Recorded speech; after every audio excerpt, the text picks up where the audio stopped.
Good morning, everyone. We're continuing here in the words of the RAMBAM, Hilchos Talmud Torah, Perek Gimel. Today is Halacha Yud Aleph, number 11. Now, we finished last time speaking about the idea that a person should not derive monetary and financial benefit from the Torah that they learn.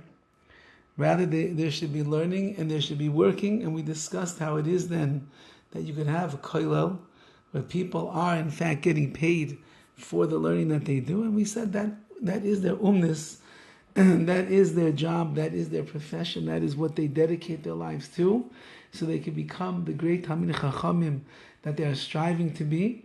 And therefore, in such a case, when you live in a world where there's a minimal amount of those people that are actually spending their whole lives immersed in the Torah, so then they could be looked at as that is their profession, and they can be supported accordingly. Now the Rabbi writes today like this: there's a great advantage to someone who is provided for, sustained, and has his livelihood from his own handiwork, from his own hard work and the job that he takes upon himself. Umidas chasidim harishonim. This is the way of the earlier Rishonim, the Chasidim, the pious people. He's going back all the way to the days that we have in the Gemara. We find often that they had different professions. Yes, of course, they were learning pretty much Yoimam, Valayla, day and night, and they were plumbing into the deepest places in Torah, Torah B'Ksav, Torah B'Al Peh, all of the understanding of every single mitzvah there is. Nevertheless, many of them had professions, because, as the Rambam is saying over here, that's a great mile, it's a very great thing for a person to do. And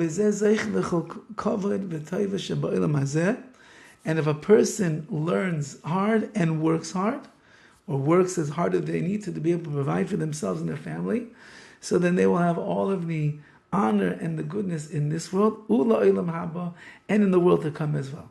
Shenema, like it says, the hard work, you will eat by. You will eat by the hard work of your hands. And fortunate and good is to you. You have fortune here in this world because you are living and being sustained by the efforts of your labor. And you will have goodness in the world to come. In the world that is completely good.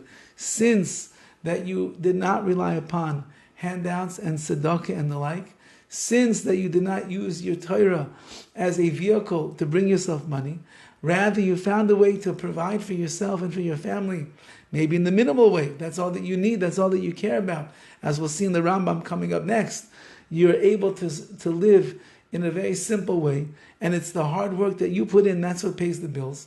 So therefore you have the benefits in this world, and the benefits in the world to come. Your Torah is purely Torah.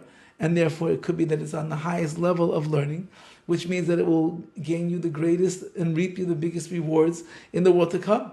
And so therefore someone who works and learns, so then, again, if you want to achieve the level of a real Talmid Chacham, so then it has to be that the learning overshadows the working. Nevertheless, both, says the Rambam, are important. It's well known. The Rambam himself was a doctor, and he was the chief doctor in the king's palace in Egypt, and that is the way that he made his living. He didn't make his living. He has thousands of pages of Torah that he has written.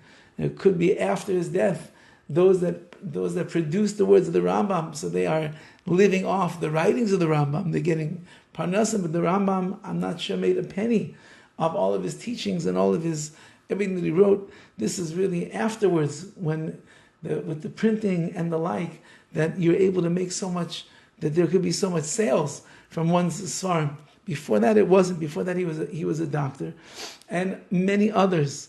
Gedolei Yisrael over the generations, Rishonim and the like. Rashi he owned a vineyard and he ran a winery.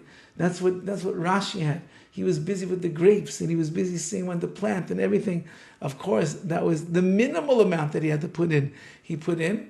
The main part of Rashi's life was learning Torah. How else could you write? I believe that he passed away at 65 years old. How could you write a commentary on Kol Torah Kula which Rashi did on all of the Torah, in the Chumash and in all of Shas and Midrashim and beyond. How could you do that if you're busy tilling the fields and working the vineyard? You can't. So whatever he did, it was minimal, but that's how he made his livelihood, and the rest of his day was spent immersed in learning Hashem's holy Torah. Have a wonderful day.